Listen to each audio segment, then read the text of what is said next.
Deputy County Commissioner Thigio Sub-County.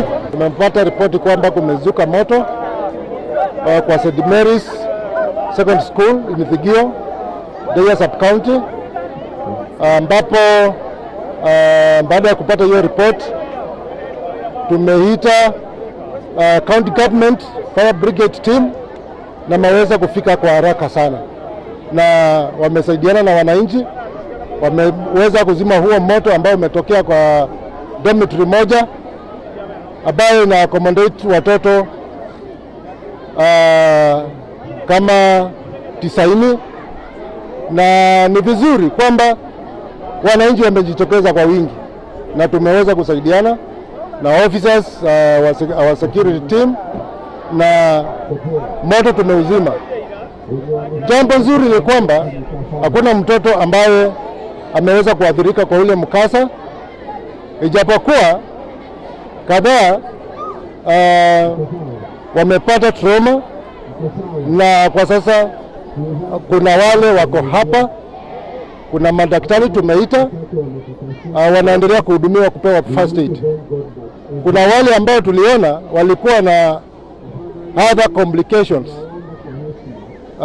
kama wale asthmatic kama wawili, tumeweza kukimbiza kwa hospitali na kwa sasa wanaendelea kupata huduma ya kwanza. Bado hakuna mzazi ameruhusiwa kuchukua mtoto. Ndio sababu nasema saa hii tumeanza hiyo safari ya kuhakikisha watoto wote wako, alafu kama kuna wale wa karibu, kwa sababu ni usiku na wazazi wako hapa, mzazi akitaka kwenda na mtoto itakuwa decided, itaamuliwa apewe mtoto aende naye. Kama ni kesho wale wako wa mbali, itaamuliwa na board of management. Si lazima kwamba dormitory kichomeka watoto wote waende nyumbani, kwa sababu muda uliobaki ndio wafanye mtihani ni kidogo sana.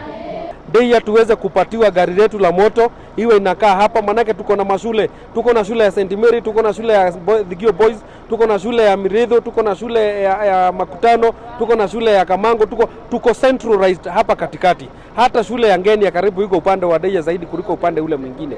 Kwa hivyo sisi tunamuomba governor tuweze kuwa na gari ya ambulance ikuwe standby upande wa Deia, ikuwe host parent Deia Health Center, na tuweze pia kupata gari na moshi. My name is Susan Wanjiru Chengeta. Mimi ni mzima moto Kiambu County Government. Dom ni moja kubwa, iko na 5 big rooms na tumetumia less than 20 minutes to contain that fire. Ilikuwa moto kubwa sana. Kwa hiyo dom hakuna kitu tumeokoa, all the beddings got burnt plus the toilets. Hakuna kitu imeokolewa. Kwanza kabisa majina yangu naitwa Kiongo Karanja, mimi ni Deputy Director Administration County ya Kiambu. Kwa hivyo tukajaribu na moto ikazimwa, na tunashukuru sana kwa sababu hiyo kazi imefanyika. Lakini la ziada ni kwamba pia wananchi wa eneo hili walikuwa wamejitolea sana na walikuwa already wameanza harakati za kuzima moto, na we thank God kwa sababu hakuna mtoto yote ambaye ameathirika kwa sababu ya moto, na pia tunashukuru Mungu kwa sababu sasa mambo yametulia, moto imezimwa. Sasa mengine sasa ni kufuatilia kama viongozi kuona kwamba watoto wako salama.